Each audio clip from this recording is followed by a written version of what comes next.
Hello everyone and welcome back to one more video of Miss Taleteller. Today's story has been recommended by Urja Thakur and it is The Chinese Statue by Jeffery Archer. So let's begin.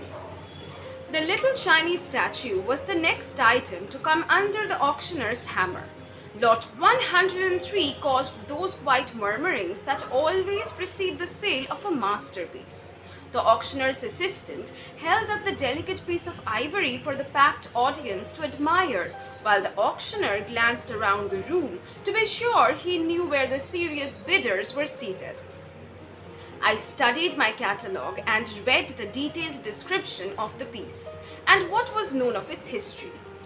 The statue had been purchased in Harley-Schwan in 1871 and was referred to as what the Sotheby's quaintly described as the property of a gentleman, usually meaning that some member of the aristocracy did not wish to admit that he was having to sell off one of the family heirlooms. I wondered if that was the case on this occasion and decided to do some research to discover what had caused the little Chinese statue to find its way into the auction rooms on that Thursday morning over 100 years later. Lot 103, declared the auctioneer. What a my bid for this magnificent example of Sir Alexander Heathcote, as well as being a gentleman, was an exact man. He was exactly 6'3" and a quarter inches tall, rose at 7 o'clock every morning, joined his wife at breakfast to eat one boiled egg cooked for precisely 4 minutes, 2 pieces of toast, 1 spoonful of Copper's marmalade, and drink 1 cup of China tea. He would then take a hackney carriage from his home in Cadogan Gardens at exactly 8:20 and arrive at the Foreign Office at promptly 8:59, returning home again on the stroke of 6 o'clock. Sir Alexander had been exact from an early age, as became the only son of a general. But unlike his father, he chose to serve his queen in the diplomatic service. Another exacting call.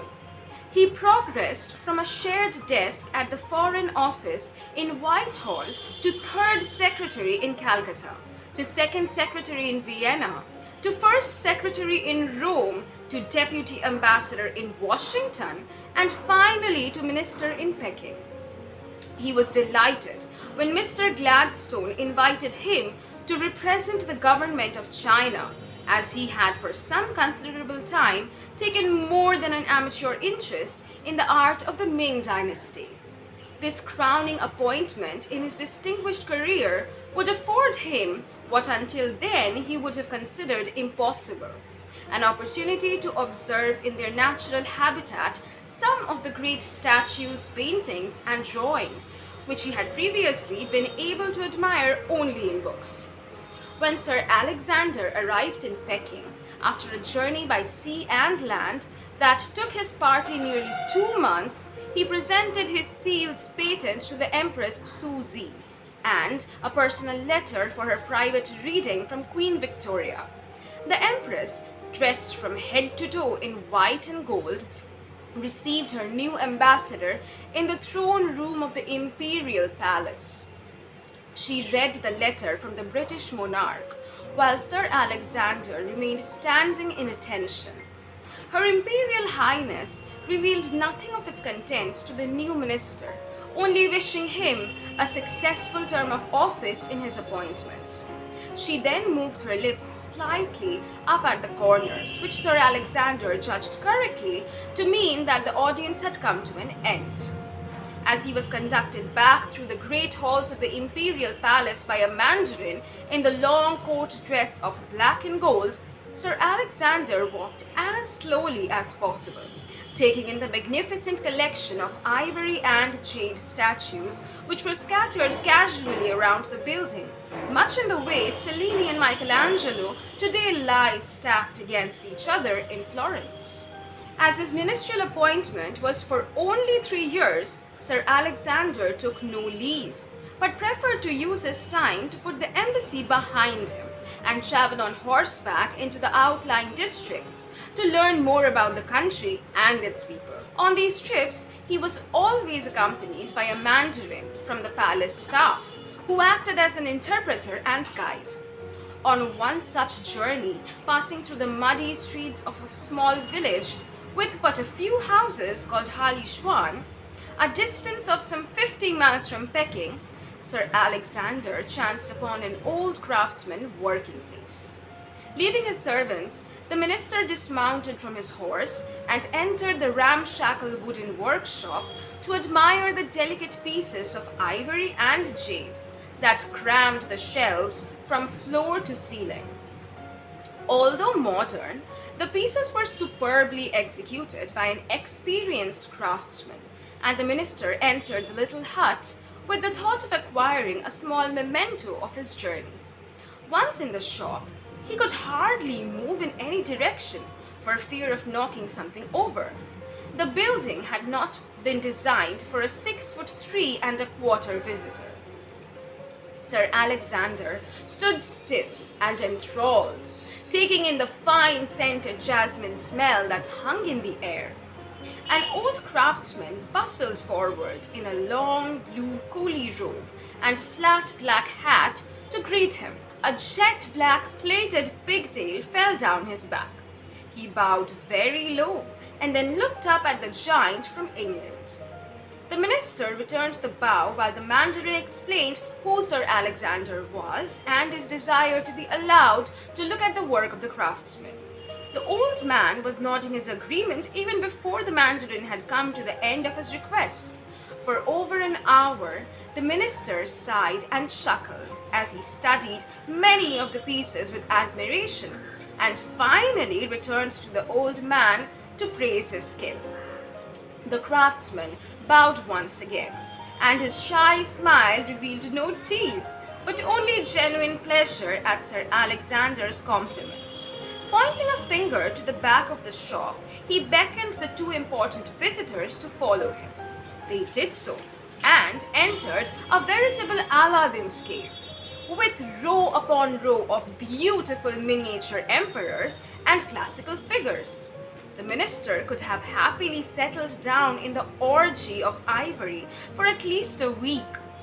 Sir Alexander and the craftsman chatted away to each other through the interpreter, and the minister's love and knowledge of the Ming dynasty was soon revealed. The little craftsman's face lit up with this discovery, and he turned to the mandarin and in a hushed voice made a request. The mandarin nodded his agreement and translated. "I have, Your Excellency, a piece of Ming myself that you might care to see. A statue that has been in my family for over 7 generations. I should be honored," said the minister.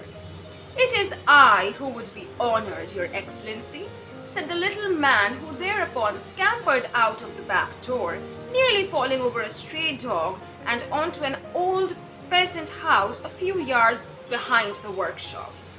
The minister and the mandarin remained in the back room, for Sir Alexander knew the old man would never have considered inviting an honored guest into his humble home until they had known each other for many years. And only then after he had been invited to Sir Alexander's home first. A few minutes passed before the little blue figure came trotting back, pigtail bouncing up and down on his shoulders. He was now clinging onto something that, from the very way he held it close to his chest, had to be a treasure. The craftsman passed the piece over for the minister to study.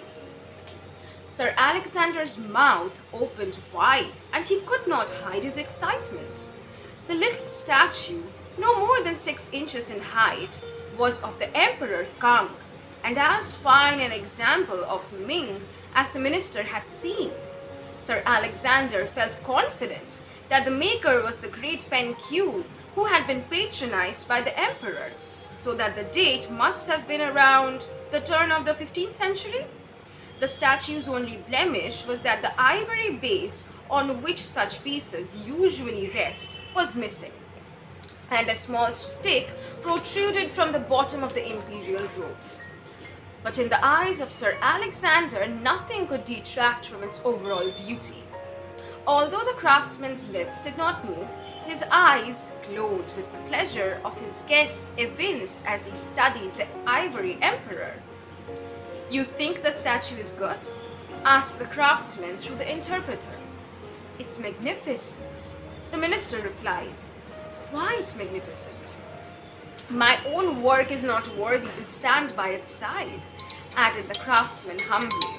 "No, no," said the minister, though in truth the little craftsman knew the great man was only being kind, for Sir Alexander was holding the ivory statue in a way that already showed the same love as the old man had for the piece.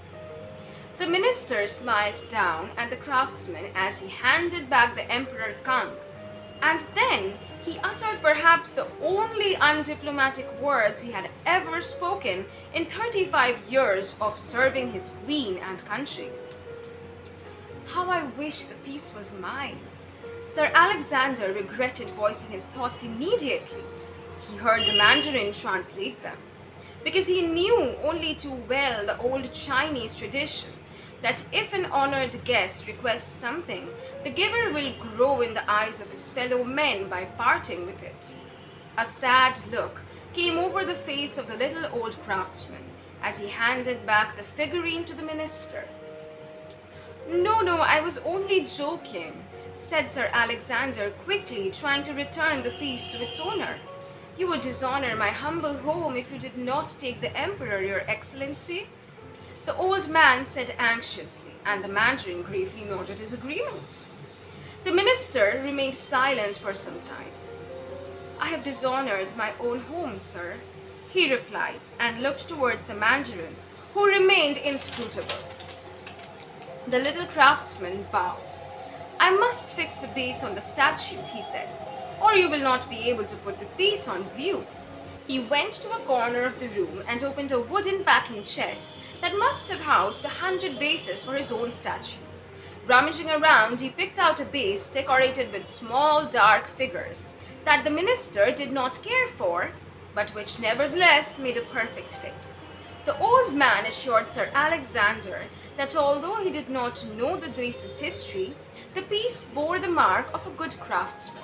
The embarrassed minister took the gift and tried hopelessly to thank the little old man. The craftsman once again bowed low as Sir Alexander and the expressionless Mandarin left the little workshop. As the party traveled back to Peking, the Mandarin observed the terrible state the minister was in, and uncharacteristically spoke first. "Your Excellency is no doubt aware," he said, "of the old Chinese custom that when a stranger has been generous, you must return the kindness within the calendar year." Sir Alexander smiled his thanks and thought carefully about the Mandarin's words. Once back in his official residence, he went immediately to the embassy's extensive library to see if he could discover a realistic value for the little masterpiece.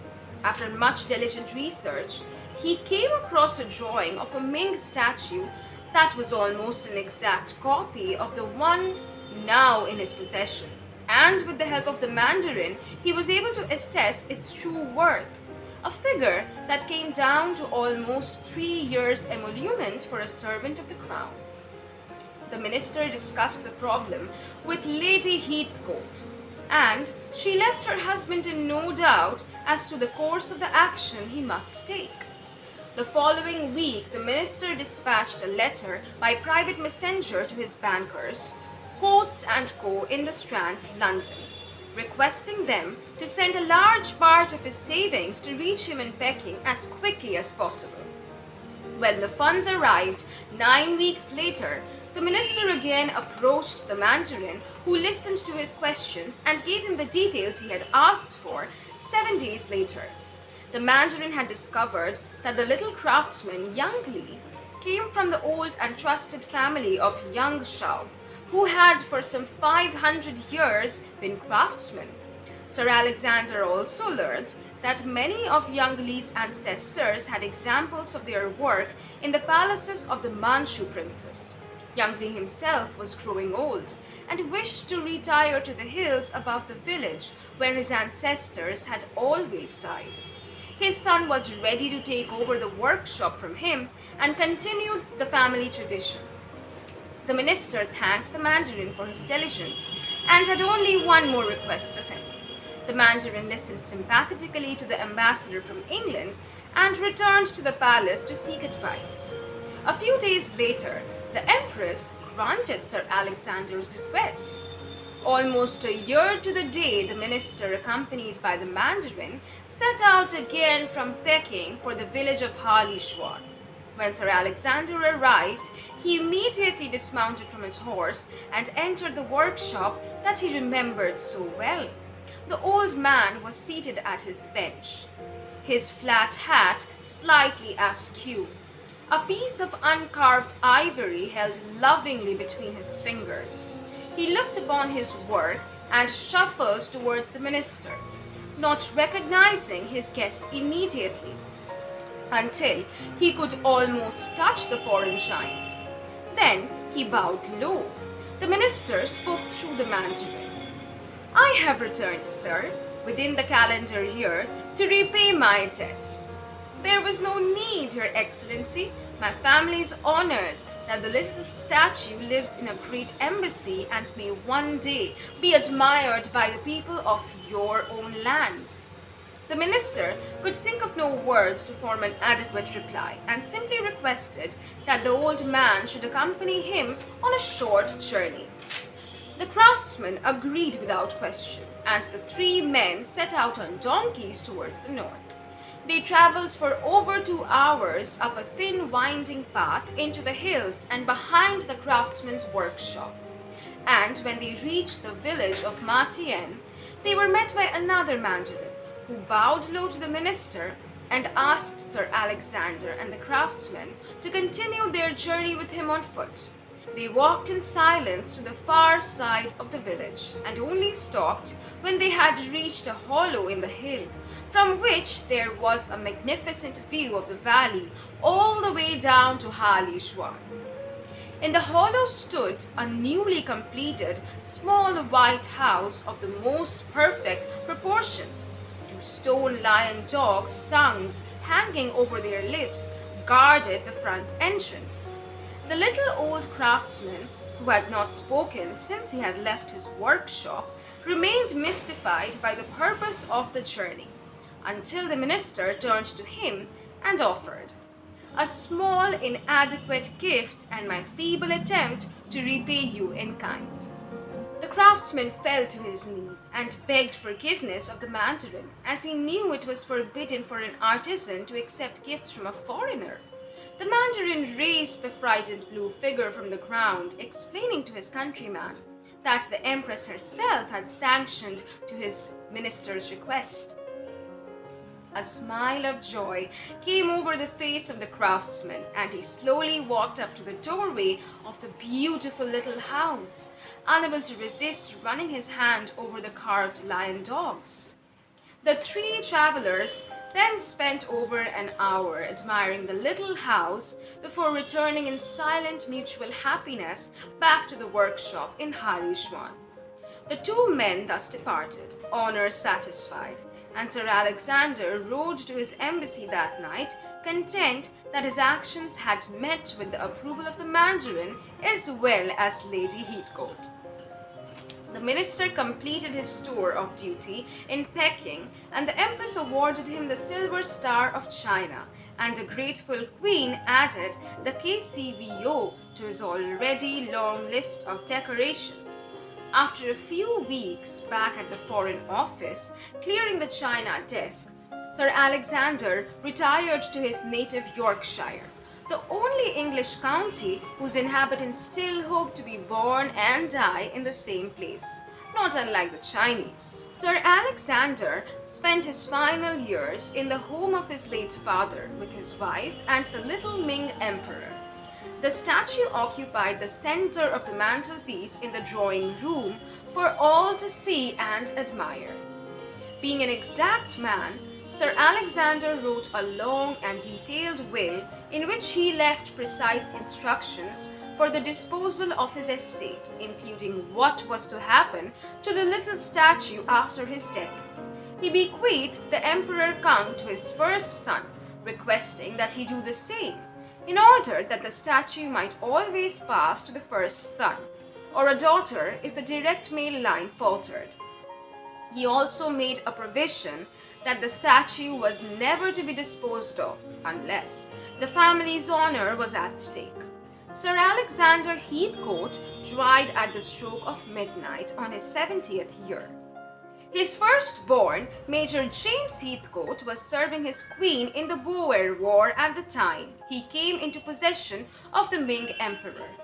The major was a fighting man, commissioned with the Duke of Wellington's regiment, and although he had little interest in culture, even he could see the family heirloom was no ordinary treasure. So he loaned the statue to the regimental mess at Halifax, in order that the emperor could be displayed in the dining room for his brother officers to appreciate. When James Heathcote became colonel of the Dukes, the emperor stood proudly on the table alongside the trophies won at Waterloo and Sebastopol, in the Crimea and Madrid. And there the Ming statue remained until the colonel's retirement to his father's house in Yorkshire, and the emperor returned once again to the drawing room mantelpiece. The colonel was not a man to disobey his late father, even in death, and he left clear instructions that the heirloom must always be passed on to the firstborn of the Heathcotes, unless the family honor was in jeopardy. Colonel James Heathcote, MC, did not die a soldier's death. He simply fell asleep one night by the fire, the Yorkshire Post on his lap. The colonel's firstborn, the Reverend Alexander Heathcote, was at the time presiding over a small flock in the parish Munch Hadman in Hertfordshire. After burying his father with military honors, he placed the little Ming emperor on the mantelpiece of the vicarage. Few members of the Mothers' Union appreciated the masterpiece, but only one or two old ladies were heard to remark on its delicate carving. And it was not until the Reverend became the Right Reverend and the little statue found its way into the bishop's palace, and the emperor attracted the admiration he deserved. Many of those who visited the palace and heard the story of how the bishop's grandfather had acquired the Ming statue were fascinated to learn of the disparity between the magnificent statue and its base. It always made a good after-dinner story. God takes even his own ambassadors, but he did not do so before allowing Bishop Heathcote to complete a will leaving the statue to his son, with his grandfather's exact instructions carefully repeated. The bishop's son, Captain James Heathcote, was a serving officer in his grandfather's regiment. So the Ming statue returned to the mess table in Halifax. During the emperor's absence, the regimental trophies had been augmented by those struck for Ypres, the Marne, and Verdun. The regiment was once again at war with Germany, and the young Captain James Heathcote was killed on the beaches of Dunkirk and died intestate. Thereafter, English law, the known wishes of his great-grandfather, and common sense prevailed, and the little emperor came into the possession of the captain's 2-year-old son. Alex Heathcote was not of the mettle of his doughty ancestors, and he grew up feeling no desire to serve anyone other than himself. When Captain James had been so tragically killed, Alexander's mother lavished everything on the boy that her meager income would allow. It didn't help, and it was not entirely young Alex's fault that he grew up to be, in the words of his grandmother, a selfish, spoiled little brat. When Alex left school only a short time before he would have been expelled, he found he could never hold down a job for more than a few weeks. It always seemed necessary for him to spend a little more than he, and finally his mother could cope with. The good lady, deciding she could take no more of this life, departed it, to join all the other Heathcotes, not in Yorkshire, but in heaven. In the swinging 60s, when the casinos opened in Britain, young Alex was convinced that he had found the ideal way of earning a living without actually having to do any work. He developed a system for playing roulette, with which it was impossible to lose. He did lose, so he refined the system, and promptly lost more. He refined the system once again, which resulted in him having to borrow to cover his losses. Why not? If the worst came to the worst, he told himself, he could always dispose of the little Ming emperor. The worst did come to the worst, as each one of Alex's newly refined systems took him progressively into greater debt until the casinos began to press him for payment.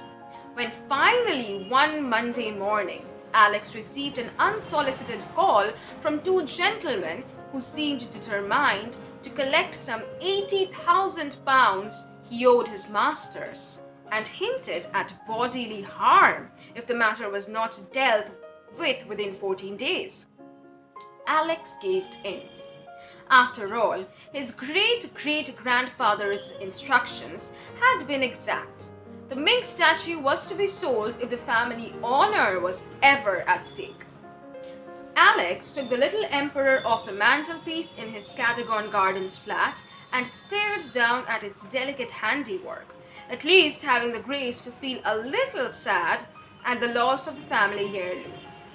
He then drove to Bond Street and delivered the masterpiece to Sotheby's, giving instructions that the emperor should be put up for auction. The head of the Oriental department, a pale thin man, appeared at the front desk to discuss the masterpiece with Alex, looking not unlike the Ming statue he was holding so lovingly in his hands.